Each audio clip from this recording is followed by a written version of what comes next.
Hello dear, welcome to smart Kaksha. कैसे हो आप लोग? तो आज के सेशन में डिस्कस करेंगे CTET SST paper 2 NCERT book class 6 की हिस्ट्री की बुक है ये।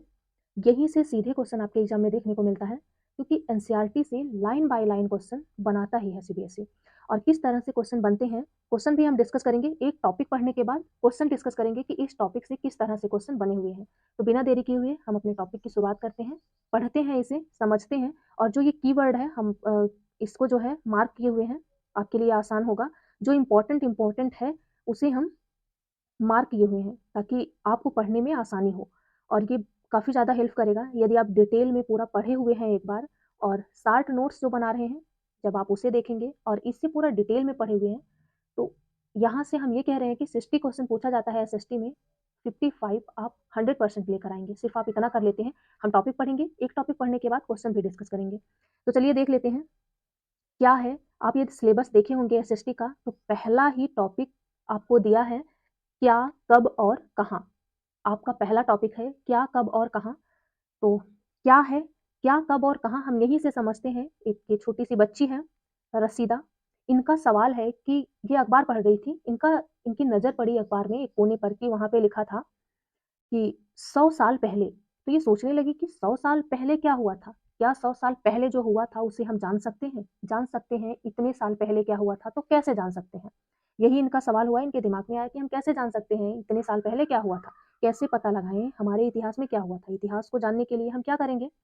तो सिंपल है कि रेडियो सुन सकते हैं, टेलीविज़न देख सकते हैं, अखबार पढ़ सकते हैं, हमें कुछ ना कुछ जानकारी मिलती रहेगी कि 100 साल पहले या 200 साल पहले, वर्षों साल पहले क्या हुआ था। तो टेलीविज़न देख सकते हैं, रेडियो सुन सकते हैं, अखबार पढ़ सकते हैं। साथ ही यह जानने के लिए पिछले साल क्या हुआ था, तुम किसी ऐसे व्यक्ति से बात भी कर सकते हो जिसे उस समय की स्मृति हो। वो उस समय में, जैसे अभी दादा हैं, आप उनसे बात करते हैं कि आपके टाइम पे किस तरह से कॉलेज हुआ करते थे, किस तरह से पढ़ाई हुआ करती थी। अब बताते हैं ना कि हम लोग के टाइम पे ये जो डेस्क बेंच है ये नहीं था। हम लोग एक जो है लकड़ी का क्या होता था, स्लेट होता था, उस पे पढ़ते थे। पेन और कॉपी ये नहीं होता था, उस पे हम लोग पढ़ाई किया करते थे। खड़िया मिट्टी होती थी, जो व्हाइट वाली मिट्टी होती है, उसी को घोल बना के हम लोग पटरी पर, एक पाटा होता था लकड़ी का, उस पे पढ़ाई करते थे। तो अब आज के टाइम के बच्चों को क्या पता? अभी तो कुछ लोग जानते भी होंगे, बट अभी उनको नहीं पता कि क्या ऐसा कुछ था, पहले के लोग ऐसे पढ़ाई किया करते थे। तो उनसे जब हम बात करते हैं तो हमें पता चलता है कि नहीं, उस टाइम के लोग किस तरह से पढ़ाई किया करते थे। लेकिन बहुत पहले क्या हुआ था, यह कैसे जान सकते हैं? कुछ टाइम पहले क्या हुआ था, आप ये तो जान सकते हैं अपने बड़ों से बात करके। अपने बड़ों से आप बात करेंगे तो कुछ टाइम पहले क्या हुआ था, आप ये जान सकते हैं। लेकिन बहुत साल पहले क्या हुआ था, ये आप कैसे जान सकते हैं? इसको जानने के लिए तो कुछ ना कुछ और चाहिए। अब उनको भी नहीं पता कि उससे पहले क्या हुआ था, तो उसे जानने के लिए हम इतिहास पढ़ते हैं। क्या पढ़ते हैं? इतिहास पढ़ते हैं। अतीत के बारे में हम कैसे जान सकते हैं? अतीत मीन्स क्या होता है? आप यहीं से समझिए कि बीता हुआ कल, बीते हुए कल के बारे में हम कैसे जान सकते हैं? तो बहुत कुछ जान सकते हैं हम बीते हुए कल के बारे में। लोग क्या खाते थे, क्या पहनते थे, किस तरह के घरों में रहते थे। आखेटक यानी शिकारियों का शिकार करते थे, शिकारी कहलाते थे।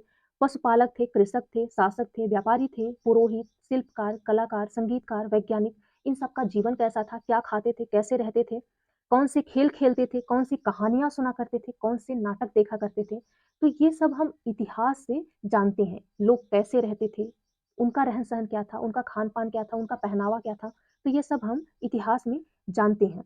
तो आगे देखते हैं क्या है, लोग कहाँ रहते थे।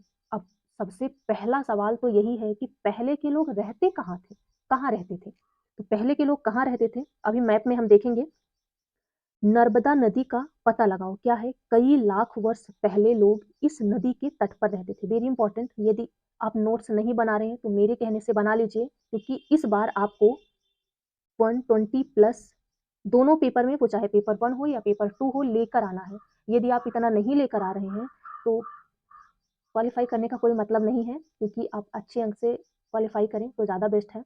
90 नंबर लेकर आएँ, क्वालिफाई करने का कोई मतलब नहीं है यदि आप अच्छे से पढ़ते हैं। और इस बार लास्ट है सीटेट, सिलेबस वही है, सिलेबस चेंज हो जाएगा तब आप क्या करेंगे।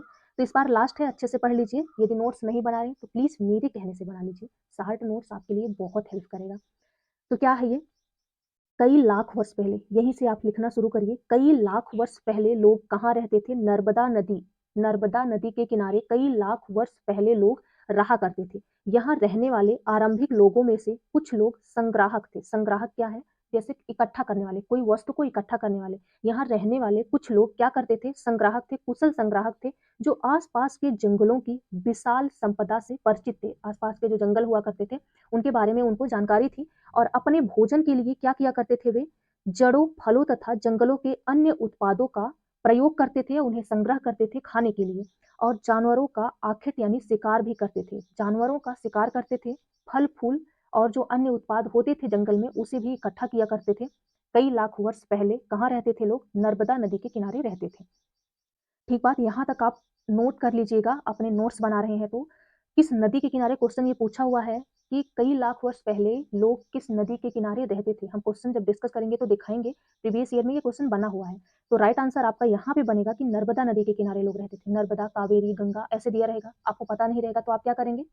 तो ये याद रखिएगा, कई लाख वर्ष पहले लोग किस नदी के किनारे रहते थे? तो नर्मदा नदी के किनारे रहते थे। कुशल संग्राहक थे, उनको जानकारी था जंगलों के बारे में और फल फूल वहां से तोड़कर लेकर आते थे, उसे इकट्ठा किया किया करते थे बाद में खाने के लिए। जंगली जानवरों का शिकार भी किया करते थे वो लोग। आगे बढ़ते हैं। अब यहाँ पे एक क्वेश्चन बनता है कि क्या तुम जानते हो, क्या तुम्हें पता है, जो उत्तर पश्चिम की सुलेमान और किरधर पहाड़ी है, उत्तर पश्चिम की सुलेमान और किरधर पहाड़ी है, यहाँ कुछ ऐसे स्थान है जहाँ पे 8,000, ये याद रखिएगा, ये क्वेश्चन पूछा हुआ है।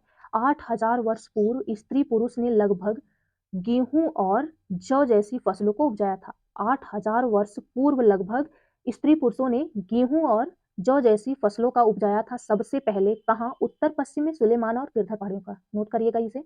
उत्तर पश्चिम में सुलेमान और किरधर पहाड़ियों का पता लगाए थे और यहीं पर ये लोग 8,000 वर्ष पूर्व स्त्री पुरुषों ने मिलकर गेहूं जौ जैसी फसलों को उपजाना प्रारंभ किया था। और क्या करते थे?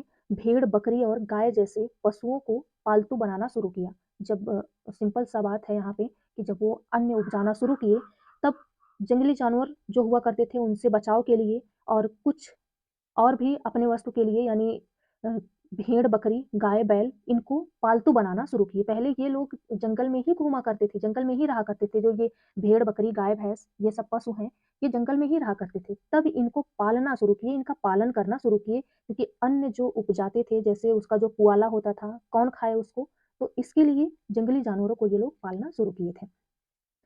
आगे बढ़ते हैं, क्या है? ये लोग गाँव में रहते थे। कहाँ रहते थे? क्वेश्चन यहाँ से पूछा जा सकता है, गाँव में रहते थे कि शहर में रहते थे? तो ये लोग गाँव में रहते थे। और एक क्वेश्चन यहाँ से बनता है, उत्तर पश्चिम के सुलेमान और किरधर पहाड़ी में सबसे पहले 8,000 वर्ष पूर्व गेहूं और जौ फसल उपजाए थे। और उत्तर पूर्व में, उत्तर पश्चिम सुलेमान किरधर पहाड़ी ये याद रखिएगा, और उत्तर पूर्व में गारो तथा मध्य पहाड़ी यानी जो विंध्य पहाड़ी है, मध्य पहाड़ी, यहाँ पे सबसे पहले कौन सी फसल उपजाए थे? तो चावल यानी धान का फसल उपजाए थे। ये दोनों क्वेश्चन पूछा हुआ है। उत्तर पश्चिम में, उत्तर पश्चिम के सुलेमान और किरधर पहाड़ी में 8,000 वर्ष पहले सबसे पहले अन्न उपजाया गया था। क्या? गेहूं और जौ। और उत्तर पूर्व में गारो और मध्य यानी विंध्य पहाड़ी में चावल उपजाया गया था। देख लेते हैं यहाँ पे कहाँ पे है ये। यहाँ पे देख रहे हैं? ये है ना, ये देखिए, यही है किरधर पहाड़ी।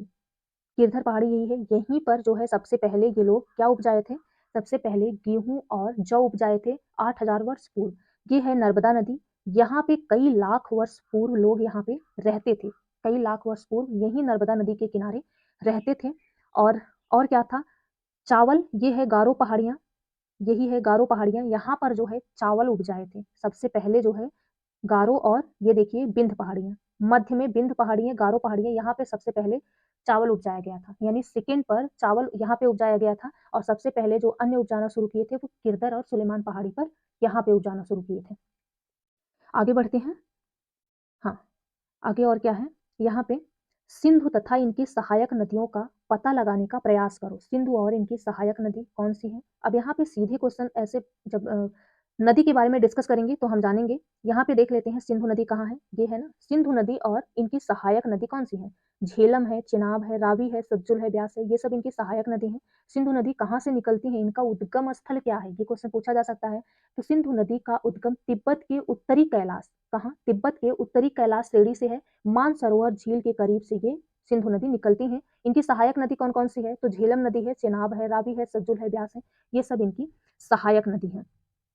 गंगा कहाँ से निकलती है, ये भी क्वेश्चन पूछा जाता है। ये है गंगा नदी ना, गंगा कहाँ से निकलती है? तो आप सबको पता है कि हिमालय के गोमुख नामक स्थान पर गंगोत्री यानी हिमनद ग्लेशियर से निकलती है। गंगा नदी हिमालय के गोमुख नामक स्थान पर गंगोत्री हिमनद या ग्लेशियर से निकलती हैं। और भारत में यानी टोटल इनकी पूरी लंबाई कितनी है? तो टोटल लंबाई है गंगा नदी की, पूछा जाता है 2525 किमी। टोटल लंबाई है 2525 किमी। यहाँ से निकल कर ये बंगाल की खाड़ी में आकर गिरती हैं। यहाँ सब यहाँ तक ये फैली हुई हैं, गंगा नदी है यहाँ, और इनकी सहायक नदियां भी हैं। तो यहाँ से आके ये कहाँ गिरती हैं? बंगाल की खाड़ी में ये अपने जल को निस्तापित करती हैं, यानी यहाँ पे ये आके समाप्त हो जाती हैं। गंगा नदी सॉरी बंगाल की खाड़ी में आकर गंगा नदी मिल जाती हैं। चलिए आगे बढ़ते हैं। आगे है यहाँ पे, हाँ, क्या है ये? सिंधु तथा इसकी सहायक नदियों का पता लगाने का प्रयास करो। सहायक नदियां उन्हें कहते हैं जो एक बड़ी नदी में मिल जाती हैं। अभी हम देखें कि सिंधु नदी जो है, यहाँ पे देखिए आप, सिंधु नदी ये है ना, सिंधु नदी। अब ये बड़ी नदियों से इसी में तो आके मिल रही है। ये देखिए ये है सिंधु नदी, और यहाँ से निकल रही है ये झेलम नदी। झेलम नदी है, ये चिनाब नदी है, ये रावी नदी है, ब्यास है, सतलुज है, ये सब आके इसी में मिल रही है। किस नदी में? सिंधु नदी में। तो सहायक नदी किसे कहते हैं? जो छोटी नदियां होती हैं वो बड़ी नदी में आकर मिल जाती हैं, उसे ही हम सहायक नदी कहते हैं। चलिए यहाँ पे देखते हैं क्या है। सहायक नदी उन्हें कहते हैं जो एक बड़ी नदी से आकर मिल जाती हैं लगभग 4700 वर्ष पूर्व। यही क्वेश्चन पूछा हुआ था जो अभी रिसेंटली एग्जाम हुआ है सीटेट का, पेपर 1 में ये क्वेश्चन पूछा हुआ है। 4700 वर्ष पूर्व इन्हीं नदियों के किनारे कुछ आरंभिक नगर फूले फले। गंगा व इसके सहायक नदियों के किनारे तथा समुद्री तटवर्ती इलाकों में नगरों का विकास 2500 वर्ष पूर्व हुआ। यही क्वेश्चन बना था, सेम सेम यही जो ये लिखा हुआ है, यही लाइन बाय लाइन आपके क्वेश्चन में भी था। सिर्फ यहाँ 2500 की जगह 1500 लिखा हुआ था। सिर्फ एक वर्ड से आपका पूरा क्वेश्चन गलत हो जाता है यदि आपको नहीं पता है। तो इसीलिए कह रहे हैं कि एक एक वर्ड ध्यान रखिएगा कि क्या क्या इसमें लिखा हुआ है। तो 4700 वर्ष पूर्व नदियों के आरंभिक नगर में कुछ नगर जो है फले फूले, और गंगा नदी के किनारे समुद्री तट पर 2500 वर्ष पूर्व नगरों का विकास हुआ था। आगे बढ़ते हैं। आगे है गंगा तथा इसकी सहायक नदी। कौन सी है सहायक नदी? सोन नदी। सोन नदी है गंगा के दक्षिण में। इन नदियों के आसपास क्षेत्र प्राचीन काल में मगध कहलाए। सोन नदी के किनारे जो नगर बसे हुए थे, यानी प्राचीन काल में उसे क्या क्या कहा जाता था? मगध कहा जाता था। वर्तमान में क्या है? वर्तमान में बिहार नाम से जाना जाता है। इसके शासक बहुत शक्तिशाली हुआ करते थे। बिहार के शासक बहुत शक्तिशाली हुआ करते थे। एक विशाल राज्य स्थापित किए। देश के अन्य हिस्सों में भी राज्यों की स्थापना की गई। देश के अन्य राज्यों में भी ये अपना राज्य स्थापित किए थे।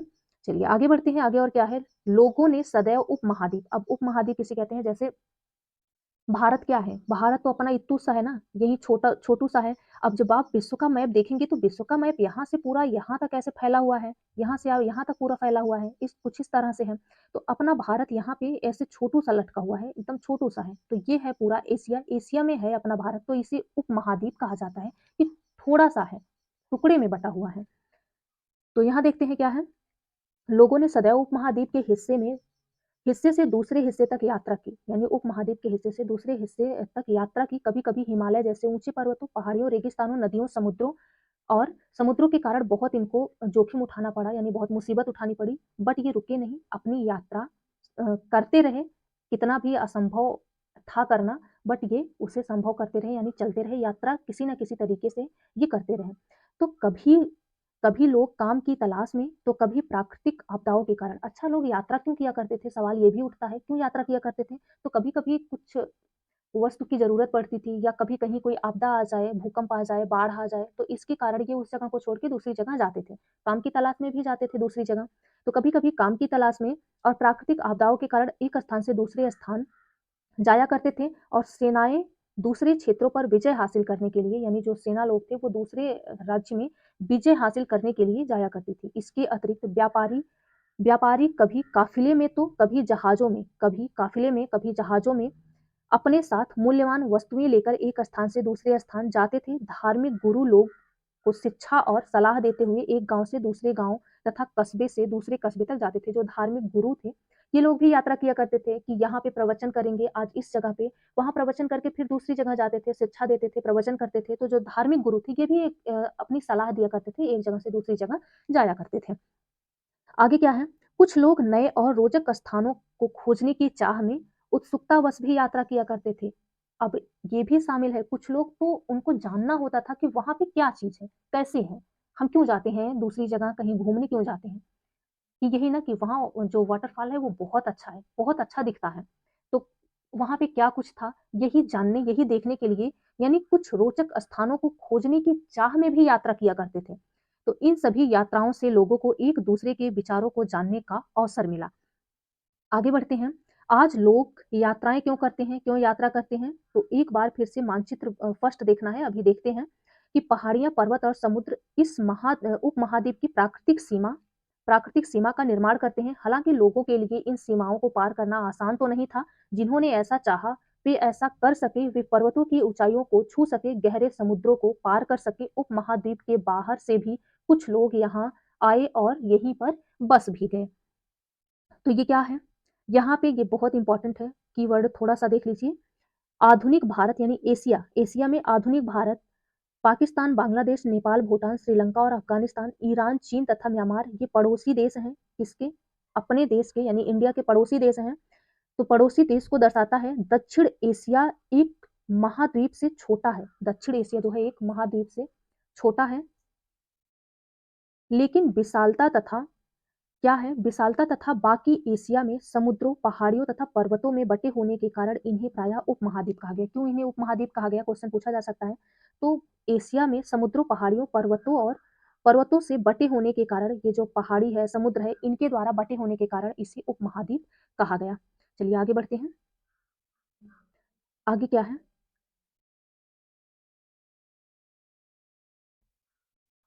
हुँ, यहाँ पे इस आवागमन ने यानी जो यात्रा किया करते थे, इस आवागमन ने हमारी संस्कृति, परंपराओं को समृद्ध किया। कई सौ वर्षों पहले लोग पत्थर को तराशने, संगीत रचने और यहाँ तक कि भोजन बनाने के नए तरीकों के बारे में एक-दूसरे के विचारों को अपनाते थे। जैसे होता है ना कि यहाँ पे आप कोई भी डिश बना रहे हो, तो यहाँ पे ये लोग कैसे बनाते हैं, लिट्टी-चोखा कैसे बनाते हैं, कुछ भी हो कि कैसे बनाते हैं, ये चीज़ जानने के लिए पत्थर किस तरह से उसे तराशा जाता था, मूर्ति कैसे बनाते हैं और उसपे जो लिखा जाता था कि उसको कैसे लिखते थे, संगीत के लिए, ये सब जानने के लिए कई वर्षों तक लोग जगह-जगह पर जाते थे। अपनी संस्कृति का आवागमन यानी कैसे यहाँ पे लोग कैसे रहते हैं, हमारे यहाँ कैसे रहते हैं, क्या खाते हैं, कैसे रहते हैं, तो ये सब जानने के लिए लोग जाते थे।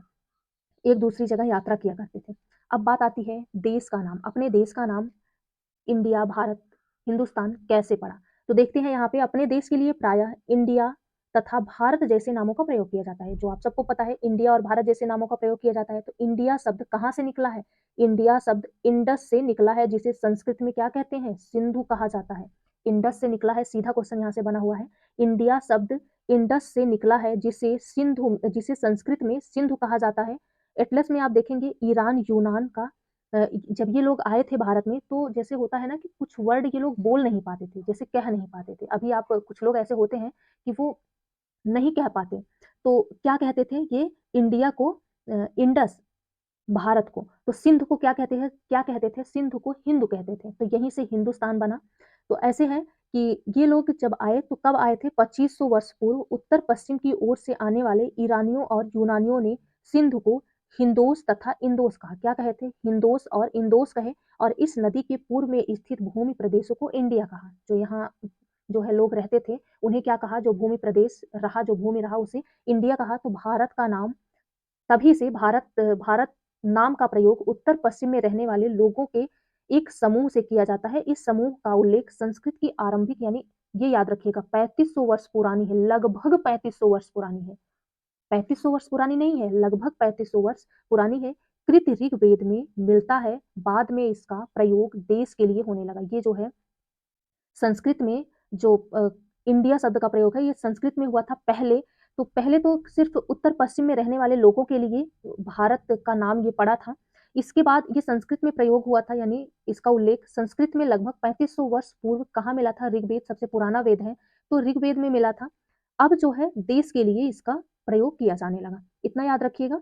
आगे है अतीत के बारे में कैसे जानें? बहुत इम्पोर्टेंट, यहाँ से क्वेश्चन पूछा हुआ है।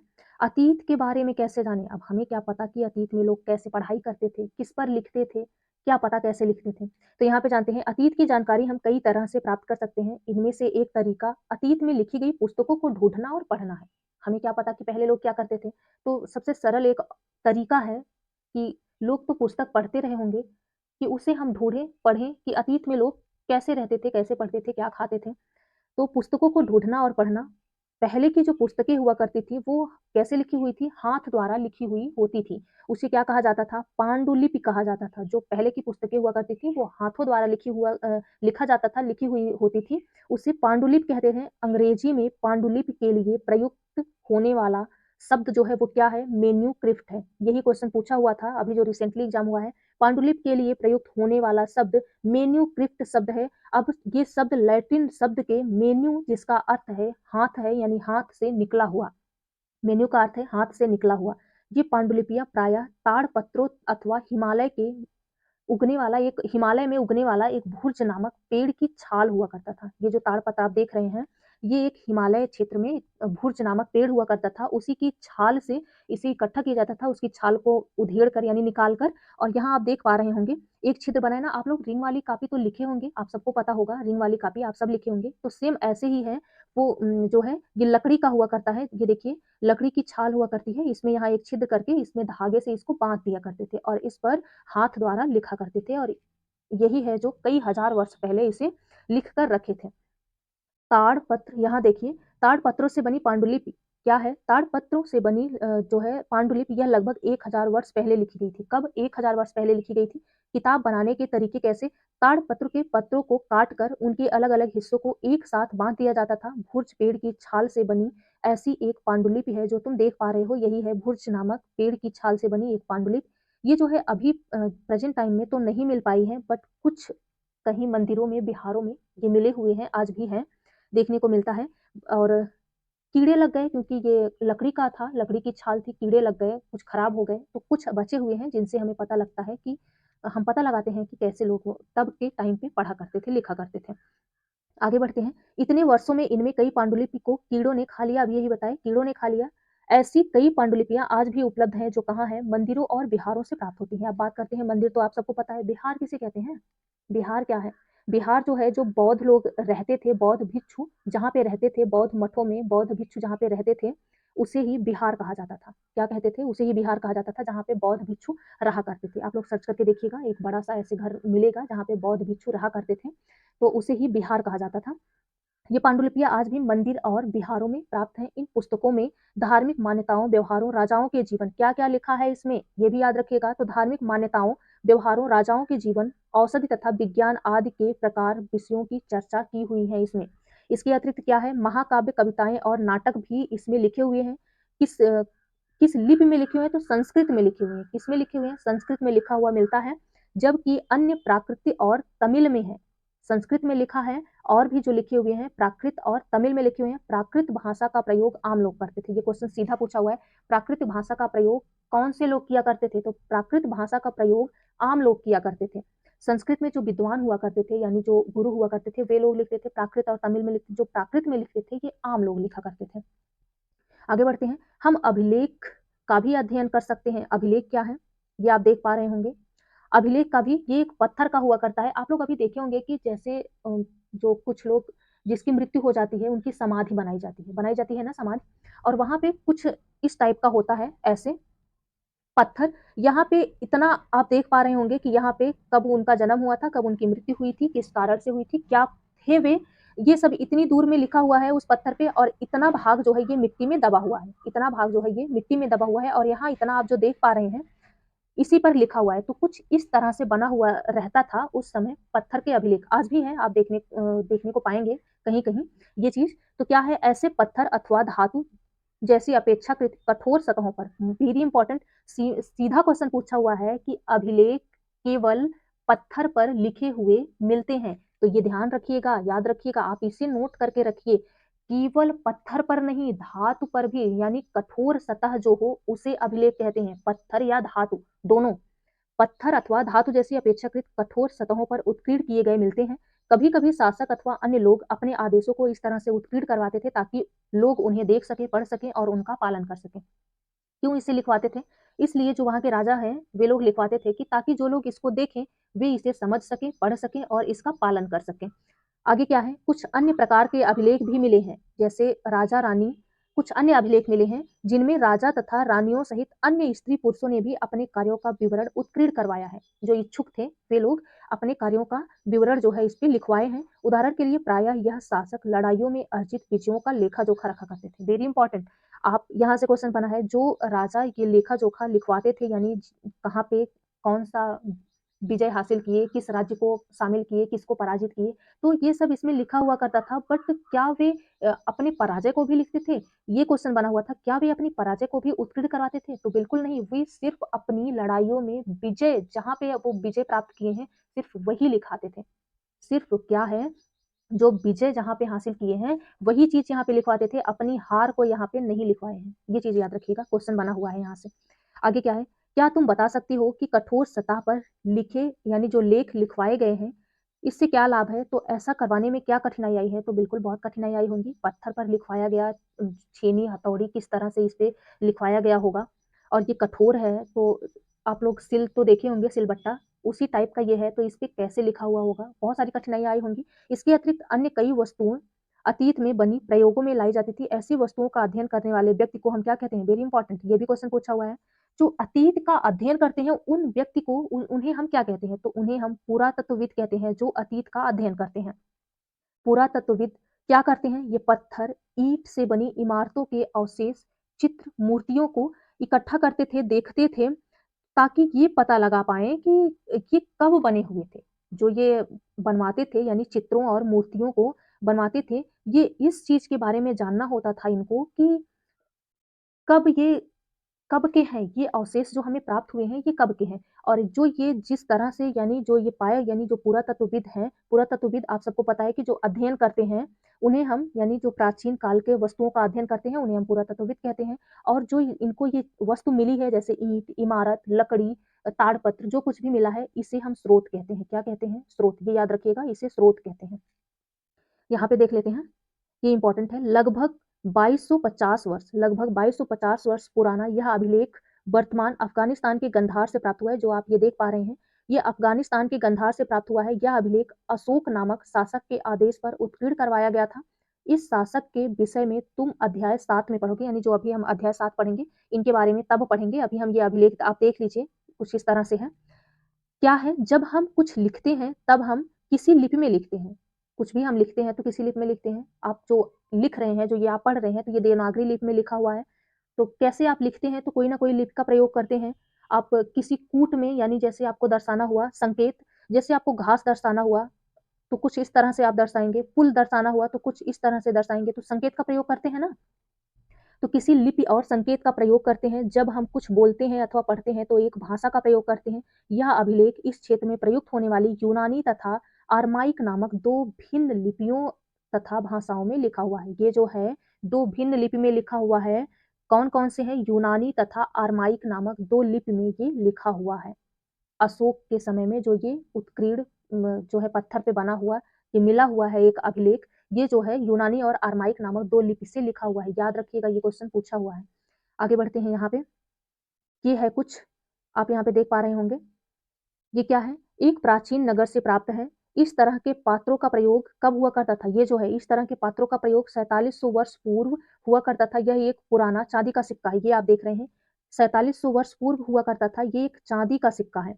और इस तरह के सिक्कों का प्रयोग लगभग 2500 वर्ष पूर्व होता था। 2500 वर्ष पूर्व होता था। हमारे द्वारा आज प्रयोग में आने वाले सिक्के बहुत भिन्न है यहाँ से। देख पा रहे हैं, आपको समझ में आ रहा है कि क्या ये सिक्का है? ये उस टाइम का सिक्का है जो चांदी का हुआ करता था।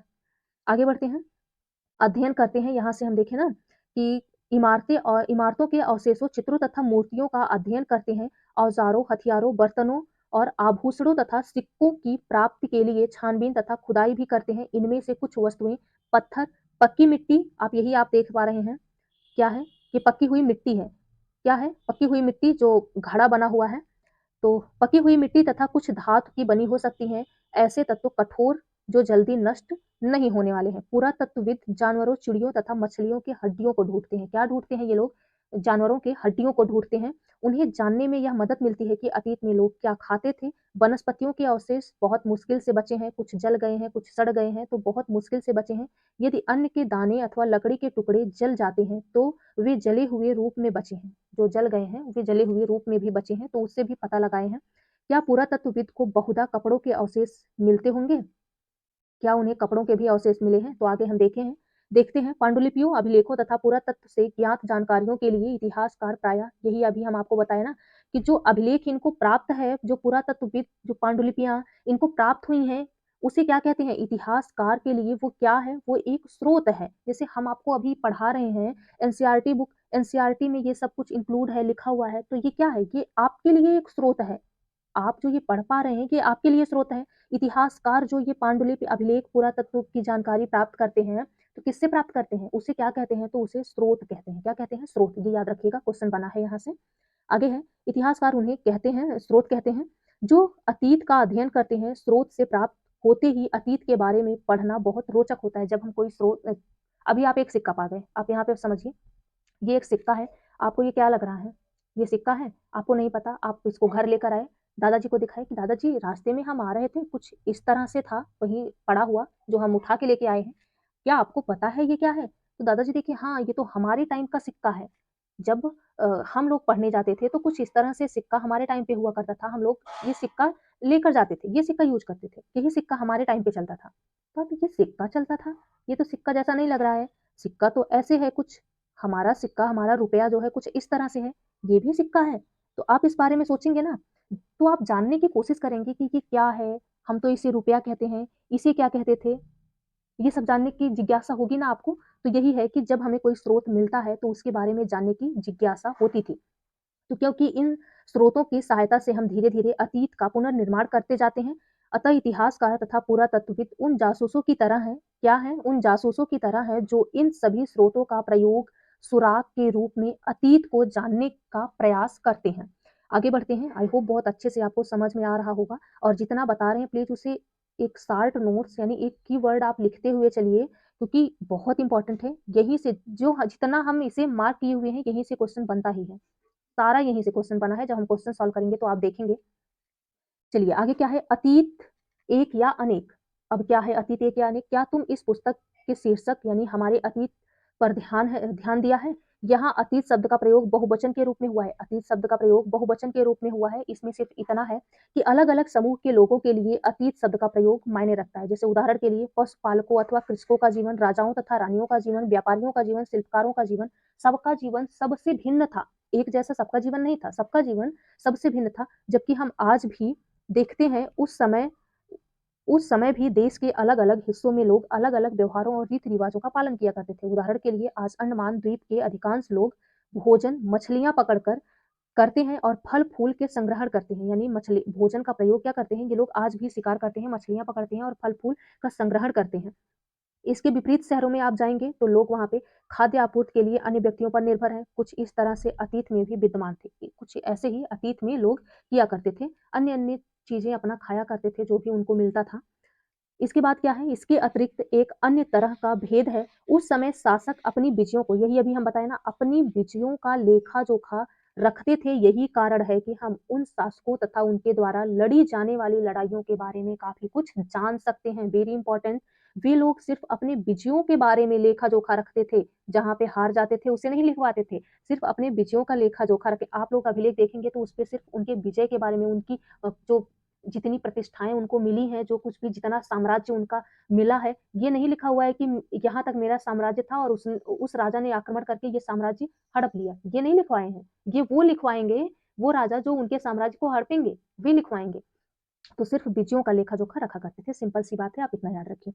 आगे है, जबकि शिकारी, मछुआरे, संग्राहक, कृषक अथवा पशुपालक जैसे आम आदमी प्रायः अपने कार्यों का लेखा-जोखा नहीं रखते थे। यहाँ पे क्वेश्चन बनता है, राजा-रानी जो हुए, ये लोग अपना लेखा-जोखा रखते थे अपनी लड़ाइयों के बारे में, जो कुछ भी जहाँ पे जितना क्या कौन-सा राज्य जीते हैं, कौन सी राजधानी कब बनाई है, तो ये सब ये लोग लेखा जोखा रखते थे। बट जो उस टाइम के शिकारी, मछुआरे, संग्राहक, कृषक, पशुपालक ये लोग रहते थे, ये लोग अपना लेखा जोखा नहीं रखते थे। तो पुरातत्व की सहायता से हम उन्हें उनके जीवन के बारे में हमें कुछ जानने में मदद मिलती है। अभी भी इनके बारे में बहुत कुछ जानना शेष बचा है। आगे बात करते हैं तिथियों का मतलब। तिथियों का मतलब क्या है? अगर कोई तुमसे तिथि के विषय में पूछे तो तुम शायद उस दिन की तारीख, माह जैसे वर्ष की, यानी 2000 या इसी तरह से कोई वर्ष बताओगे या बताओगी कुछ भी, तो यह गणना ईसाई धर्म प्रवर्तक ईसा मसीह के जन्म के तिथि से की जाती है। यानी 2000 वर्ष कहने का तात्पर्य है ईसा मसीह के जन्म के 200 वर्ष पहले। जैसे ईसा मसीह का जन्म 1 ईस्वी में हुआ था, ईसा मसीह का जन्म 1 ईस्वी में हुआ था। जब आप कोई किसी के बारे में बताते हैं तो 200 वर्ष पूर्व की बात करते हैं। इनके बाद का जो समय है ईसा पूर्व, इनके जन्म के बाद से ही आप बात करते हैं। और यदि आप और पुराने में जाते हैं, अशोक के शासनकाल में, बौद्ध के शासनकाल में, कि क्या कुछ हुआ था, तब आप क्या करते हैं? तो आप क्या लिखते हैं? ईसा पूर्व लिखते हैं, यानी जो ईसा मसीह है इनके जन्म के इतने वर्ष पूर्व। आगे क्या है? ईसा मसीह के जन्म के पूर्व की सभी तिथियां ईसा पूर्व यानी ईसा से पहले के रूप में जानी जाती हैं। अभी यही हम बताएं। तो इस पुस्तक में हम 2000 को अपना आरंभिक बिंदु मानते हुए वर्तमान में पूर्व की तिथियों का उल्लेख करते हैं। तो इतने वर्ष पहले हुआ है ना? तो इतिहास का तिथियां जानने में आप यहाँ पे देख पा रहे होंगे। अंग्रेजी में बीसी यानी हिंदी में ईसा पूर्व लिखा होता है। अंग्रेजी में बीसी, हिंदी में ईसा पूर्व का तात्पर्य है बिफोर क्राइस्ट। बिफोर क्राइस्ट मतलब ईसा पूर्व होता है। बिफोर क्राइस्ट मतलब ईसा पूर्व होता है। कभी कभी आप लोग तिथियों से पहले एडी देखते होंगे, एडी, ऐसे एडी लगा होता है ना। तो इसका हिंदी क्या है? हिंदी क्या है इसका? एनो डोमिनी। एनो डोमिनी यानी इसका अर्थ क्या है? इसका तात्पर्य है ईसा मसीह के जन्म के वर्ष।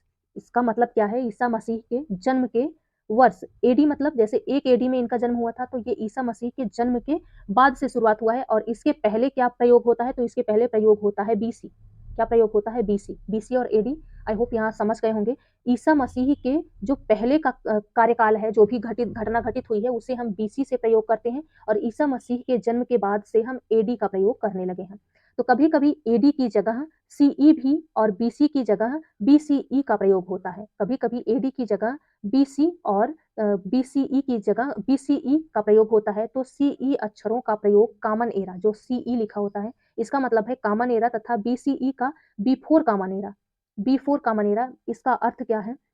तो इसका अर्थ है, हम इन शब्दों का प्रयोग इसलिए करते हैं क्योंकि विश्व के अधिकांश देशों में अब इस कैलेंडर का प्रयोग होने लगा है। भारत में तिथियों के इस रूप में प्रयोग लगभग 200 वर्ष पूर्व से आरंभ हुआ है। ये तिथि जो है भारत में अपने यहाँ 200 वर्ष पूर्व से होना शुरू हुआ है। बहुत पहले से, बहुत ज्यादा पहले से नहीं, 200 वर्ष पूर्व से हम जो है इस कैलेंडर का, जो ये ईसा मसीह के जन्म के बाद का कैलेंडर है, इसे हम प्रयोग करना शुरू किए हैं।